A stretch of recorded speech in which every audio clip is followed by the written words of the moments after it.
On est encore dans la période de passation des appels d'offres.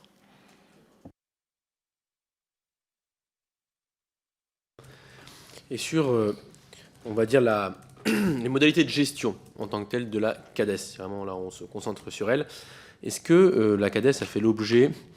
alors elle est mentionnée régulièrement évidemment dans les rapports de votre institution, mais sauf erreur, elle n'a pas fait l'objet d'un rapport qui serait spécifiquement consacré à son mode de gestion. Et si c'est vrai, si je ne me trompe pas, qu'avez-vous comme production existante aujourd'hui qui permet de discuter vraiment le modèle de gestion de la dette sociale, le CADES, que ce soit la manière dont elle est organisée, la manière dont l'argent est levé, la manière dont sont administrés les versements et les choix qui sont faits, ou même les comparaisons internationales qu'on peut avoir sur le sujet? Alors, pour répondre précisément, non, nous n'avons pas instruit particulièrement cette question-là. Pour autant, à l'occasion d'autres rapports, et notamment sur l'agence France Trésor, il avait été regardé la manière dont les équipes de la CADES avaient été intégrées au sens...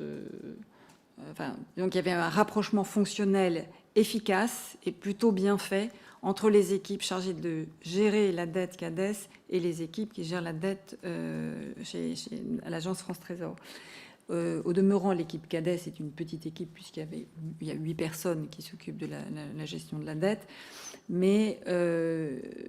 nous avions un regard plutôt positif sur la manière dont ce rapprochement et cette synergie des gestions de dettes respectives CADES et État était faite. Oui, peut-être un seul point, mais qui n'est pas sur le présent, mais sur le futur. C'est-à-dire que la politique de gestion de dette de la CADES prend pour hypothèse que la CADES doit disparaître en 2033. Et donc, sa politique de gestion de la dette est orientée par rapport à cet horizon. Si cet horizon devait évoluer, il faudrait que la CADES en soit pas seulement informée, mais que les textes réglementaires soient adaptés pour que la CADES ait une politique d'endettement avec un horizon sur un terme qui soit plus éloigné que celui avec un horizon qui est maintenant en train de se raccourcir de plus en plus. Donc autant sur la gestion actuelle de la CADES, on n'a pas grand-chose à en dire, autant sur ce futur de la CADES, c'est vraiment la question qui aujourd'hui nous paraît importante